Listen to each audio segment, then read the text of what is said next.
Chapter 50. The Morel Family. In a very few minutes the Count reached number 7 in the Rue Meslay. The house was of white stone, and in a small court before it were 2 small beds full of beautiful flowers. In the concierge that opened the gate the Count recognized Coquelin, but as he had but one eye, and that eye had become somewhat dim in the course of 9 years, Coquelin did not recognize the Count. The carriages that drove up to the door were compelled to turn, to avoid a fountain that played in a basin of rockwork, an ornament that had excited the jealousy of the whole quarter, and had gained for the place the appellation of the Little Versailles. It is needless to add that there were gold and silver fish in the basin. The house, with kitchens and cellars below, had above the ground floor 2 stories and attics, the whole of the property consisting of an immense workshop, 2 pavilions at the bottom of the garden, and the garden itself had been purchased by Emmanuel, who had seen at a glance that he could make of it a profitable speculation. He had received the house and half the garden, and building a wall between the garden and the workshops, had let them upon lease with the pavilions at the bottom of the garden, so that for a trifling sum he was as well lodged and as perfectly shut out from observation as the inhabitants of the finest mansion in the Faubourg Saint-Germain. The breakfast-room was finished in oak, the salon in mahogany, and the furnishings were of blue velvet. The bedroom was in citron wood and green damask. There was a study for Emmanuel, who never studied, and had a music-room for Julie, who never played. The whole of the second story was set apart for Maximilien. It was precisely similar to his sister's apartments, except that for the breakfast parlour he had a billiard-room, where he received his friends. He was superintending the grooming of the horse, and smoking his cigar at the entrance of the garden, when the Count's carriage stopped at the gate. Coquelin opened the gate, and Baptistin, springing from the box, inquired whether Monsieur and Madame Herbault and Monsieur Maximilien Morel would see His Excellency the Count of Monte Cristo. "The Count of Monte Cristo?" cried Morel, throwing away his cigar and hastening to the carriage. "I should think we should see him. Ah, 1,000 thanks, Count, for not having forgotten your promise." And the young officer shook the Count's hand so warmly that Monte Cristo could not be mistaken as to the sincerity of his joy, and he saw that he had been expected with impatience and was received with pleasure. "Come, come," said Maximilien, "I will serve as your guide. Such a man as you are ought not to be introduced by a servant. My sister is in the garden, plucking the dead roses. My brother is reading his 2 papers, the Presse and the Debat, within 6 steps of her. For wherever you see Madame Herbault, you have only to look within a circle of 4 yards, and you will find Monsieur Emmanuel. And reciprocally, as they say at a polytechnic school." At the sound of their steps, a young woman of 20 to 25, dressed in a silk morning gown and busily engaged in plucking the dead leaves off a noisette rose-tree, raised her head. This was Julie, who had become, as the clerk of the house of Thomson and French had predicted, Madame Emmanuelle Herbault. She uttered a cry of surprise at the sight of a stranger, and Maximilien began to laugh. "Don't disturb yourself, Julie," said he. "The Count has only been 2 or 3 days in Paris, but he already knows what a fashionable woman of the Marais is, and if he does not, you will show him." "Ah, monsieur," returned Julie, "it is treason in my brother to bring you thus. But he never has any regard for his poor sister. Penelon, Penelon!" An old man who was digging busily at one of the beds stuck his spade in the earth and approached, cap in hand, striving to conceal a quid of tobacco he had just thrust into his cheek. A few locks of grey mingled with his hair, which was still thick and matted, while his bronzed features and determined glance well suited an old sailor who had braved the heat of the equator and the storms of the tropics. "I think you hailed me, Mademoiselle Julie," said he. Penelon had still preserved the habit of calling his master's daughter Mademoiselle Julie, and had never been able to change the name to Madame Herbeau. "Penelon," replied Julie, "go and inform Monsieur Emmanuel of this gentleman's visit, and Maximilian will conduct him to the salon." Then turning to Monte Cristo, "I hope you will permit me to leave you for a few minutes," continued she, and without awaiting any reply, disappeared behind a clump of trees and escaped to the house by a lateral alley. "I am very sorry to see," observed Monte Cristo to Morrel, "that I cause no small disturbance in your house." "Look here," said Maximilian, laughing, "there is her husband changing his jacket for a coat. I assure you, you are well known in the Rue Meslay." "Your family appears to be a very happy one," said the Count, as if speaking to himself. "Oh, yes, I assure you, Count, they want nothing that can render them happy. They are young and cheerful. They are tenderly attached to each other, and with 25,000 francs a year, they fancy themselves as rich as Rothschild." 25,000 francs is not a large sum, however," replied Monte Cristo, with a tone so sweet and gentle that it went to Maximilian's heart like the voice of a father. "But they will not be content with that. Your brother-in-law is a barrister, a doctor." "He was a merchant, monsieur, and had succeeded in the business of my poor father, Monsieur Morel, at his death. Left 500,000 francs, which were divided between my sister and myself, for we were his only children. Her husband, who, when he married her, had no other patrimony than his noble probity, his first-rate ability, and his spotless reputation, wished to possess as much as his wife. He laboured and toiled until he had amassed 250,000 francs. 6 years sufficed to achieve this object.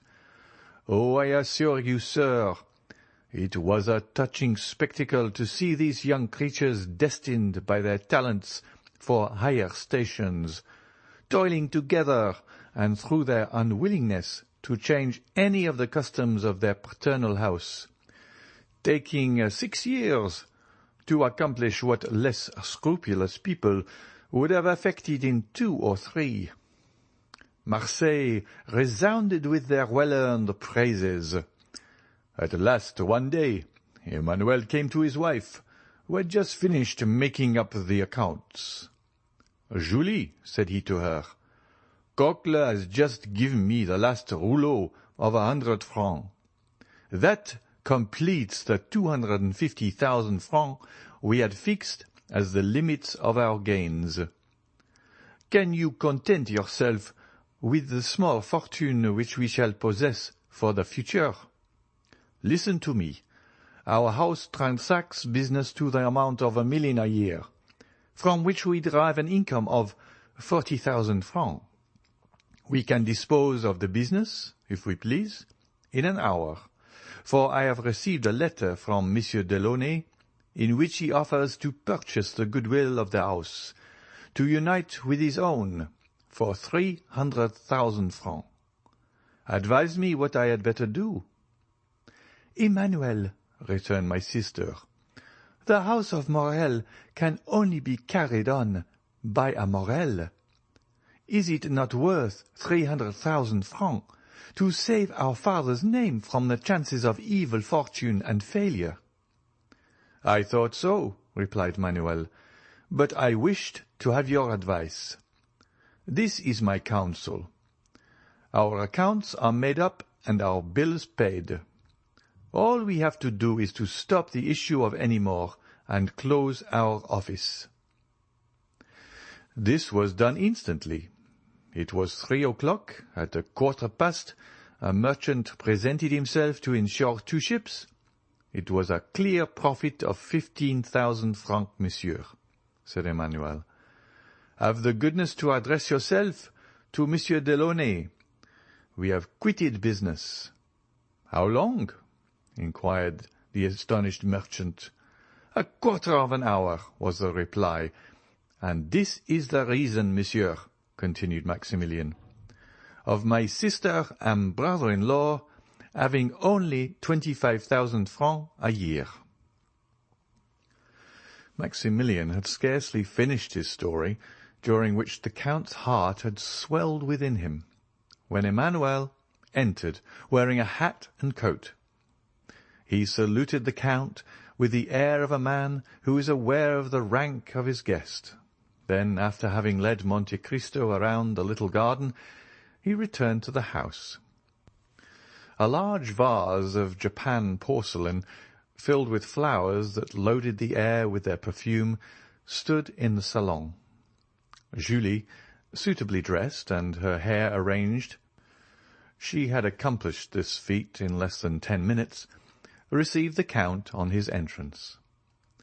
The songs of the birds were heard in an aviary hard by, and the branches of the laburnums and rose acacias formed an exquisite framework to the blue velvet curtains. Everything in this charming retreat, from the warble of the birds to the smile of the mistress, breathed tranquillity and repose. The Count had felt the influence of this happiness from the moment he entered the house, and he remained silent and pensive, forgetting that he was expected to renew the conversation, which had ceased after the first salutations had been exchanged. The silence became almost painful, when by a violent effort, tearing himself from his pleasing reverie, "Madame," said he at length, "I pray you to excuse my emotion, which must astonish you who are only accustomed to the happiness I meet here. But contentment is so new a sight to me, that I could never be weary of looking at yourself and your husband." "We are very happy, monsieur," replied Julie, "but we have also known unhappiness, and few have ever undergone more bitter sufferings than ourselves." The Count's features displayed an expression of the most intense curiosity. "Oh, all this is a family history, as Chateau Renaud told you the other day," observed Maximilian.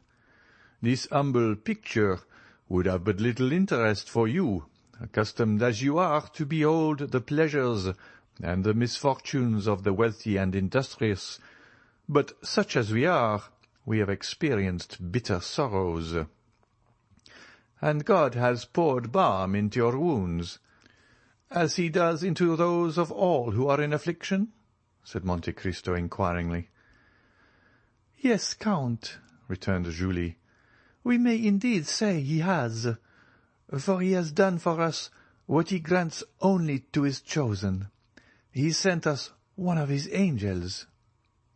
The Count's cheeks became scarlet, and he coughed in order to have an excuse for putting his handkerchief to his mouth.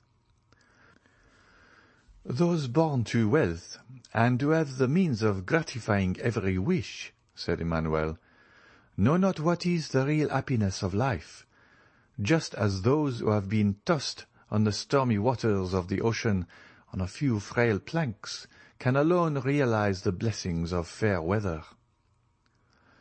Monte Cristo rose, and without making any answer, for the tremulousness of his voice would have betrayed his emotion, walked up and down the apartment with a slow step. "Our magnificence makes you smile, Count," said Maximilian, who had followed him with his eyes. "No, no," returned Monte Cristo, pale as death, pressing one hand on his heart to still his throbbings, while with the other he pointed to a crystal cover beneath which a silken purse lay on a black velvet cushion. "I was wondering what could be the significance of this purse, with the paper at one end and a large diamond at the other. "Count," replied Maximilian with an air of gravity, "those are our most precious family treasures." "The stone seems very brilliant," answered the Count. "Oh, my brother does not allude to its value, although it has been estimated at 100,000 francs. He means that the articles contained in this purse are the relics of the angel I spoke of just now." "This I do not comprehend, and yet I may not ask for an explanation, madam," replied Monte Cristo, bowing. "Pardon me, I had no intention of committing an indiscretion." "Indiscretion? Oh, you make us happy by giving us an excuse for expatiating on this subject. If we wanted to conceal the noble action that purse commemorates, we should not expose it thus to view. Oh, would we could relate it everywhere and to every one, so that the emotion of our unknown benefactor might reveal his presence."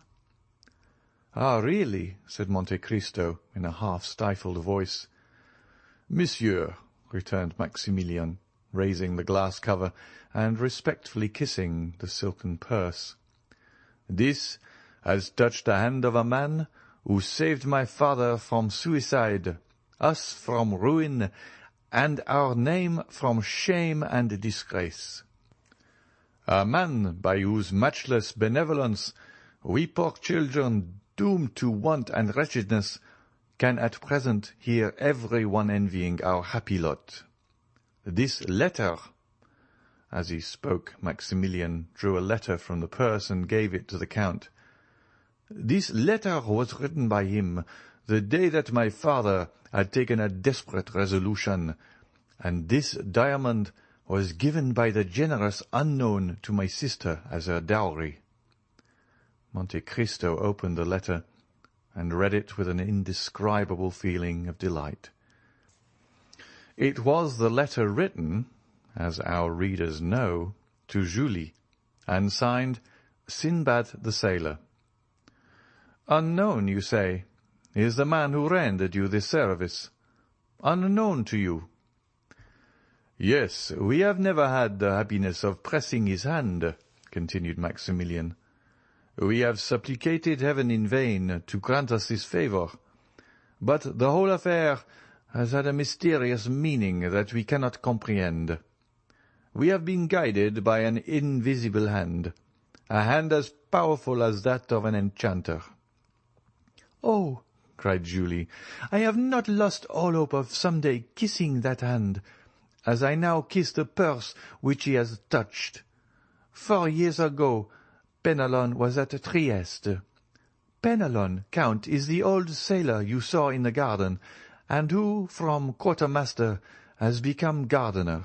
Penelon, when he was at Trieste, saw on the quay an Englishman who was on the point of embarking on board a yacht, and he recognized him as the person who called on my father the 5th of June, 1829, and who wrote me this letter on the 5th of September. He felt convinced of his identity, but he did not venture to address him." "An Englishman," said Monte Cristo, who grew uneasy at the attention with which Julie looked at him. "An Englishman, you say?" "Yes," replied Maximilian, "an Englishman who represented himself as the confidential clerk of the house of Thomson and French at Rome.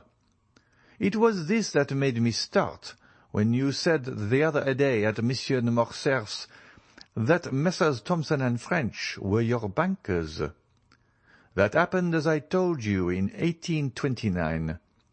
For God's sake, tell me, did you know this Englishman?" "But you tell me also that the house of Thomson and French have constantly denied having rendered you this service." "Yes."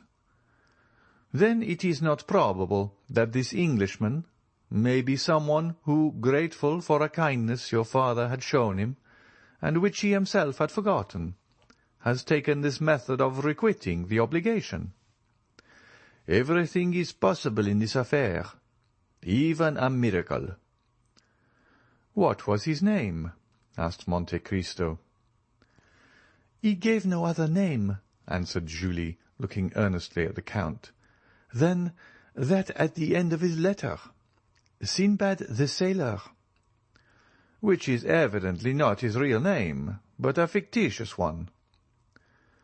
Then, noticing that Julie was struck with the sound of his voice, "Tell me," continued he, "was he not about my height, perhaps a little taller, with his chin imprisoned, as it were, in a high cravat, his coat closely buttoned up, and constantly taking out his pencil?"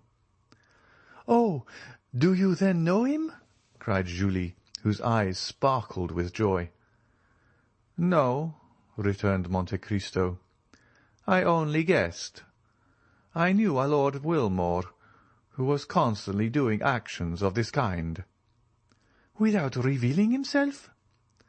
"He was an eccentric being, and did not believe in the existence of gratitude." "Oh, heaven!" exclaimed Julie, clasping her hands. "In what did he believe?" "He did not credit it at the period which I knew him," said Monte Cristo, touched to the heart by the accents of Julie's voice. "But perhaps since then he has had proofs that gratitude does exist." "And do you know this gentleman, monsieur?" inquired Emmanuel. "Oh, if you do know him," cried Julie, "can you tell us where he is, where we can find him? Maximilian, Emmanuel, if we do but discover him, he must believe in the gratitude of the heart." Monte Cristo felt tears start into his eyes, and he again walked hastily up and down the room. "In the name of heaven," said Maximilian, "if you know anything of him, tell us what it is." "Alas!" cried Monte Cristo, striving to repress his emotion, "if Lord Wilmore was your unknown benefactor, I fear you will never see him again. I parted from him 2 years ago at Palermo, and he was then on the point of setting out for the most remote regions, so that I fear he will never return." "Oh, monsieur, this is cruel of you," said Julie, much affected, and the young lady's eyes swam with tears. "Madame," replied Monte Cristo gravely, and gazing earnestly on the 2 liquid pearls that trickled down Julie's cheeks, "had Lord Wilmore seen what I now see, he would become attached to life, for the tears you shed would reconcile him to mankind." And he held out his hand to Julie, who gave him hers, carried away by the look and accent of the Count. "But," continued she, "Lord Wilmore had a family or friends. He must have known someone. Can we not—" "Oh, it is useless to inquire," returned the Count. "Perhaps, after all, he was not the man you seek for. He was my friend, he had no secrets from me, and if this had been so he would have confided in me." "And he told you nothing?" "Not a word." "Nothing that would lead you to suppose?" "Nothing." "And yet you speak of him at once." "Ah, in such a case one supposes—" "Sister, sister," said Maximilian, coming to the Count's aid, "Monsieur is quite right. Recollect that our excellent father has often told us, 'It was no Englishman that has saved us.'" Monte Cristo started. "What did your father tell you, Monsieur Morel?" said he eagerly. "My father thought that this action had been miraculously performed. He believed that a benefactor had arisen from the grave to save us. Oh, it was a touching superstition, monsieur, and although I did not myself believe it, I would not for the world have destroyed my father's faith. How often did he muse over it and pronounce the name of a dear friend, a friend lost to him forever, and on his deathbed, when the near approach of eternity seemed to have illumined his mind with supernatural light, this thought, which had until then been but a doubt, became a conviction, and his last words were, "Maximilian, it was Edmond Dantès." At these words, the Count's paleness, which had for some time been increasing, became alarming. He could not speak. He looked at his watch like a man who has forgotten the hour, said a few hurried words to Madame Herbault, and pressing the hands of Emmanuel and Maximilian, "Madame," said he, "I trust you will allow me to visit you occasionally. I value your friendship, and feel grateful to you for your welcome, for this is the first time for many years that I have thus yielded to my feelings." And he hastily quitted the apartment. "This Count of Monte Cristo is a strange man," said Emmanuel. "Yes," answered Maximilian, "but I feel sure he has an excellent heart, and that he likes us." "His voice went to my heart," observed Julie, "and 2 or 3 times I fancied that I had heard it before." End of chapter 50.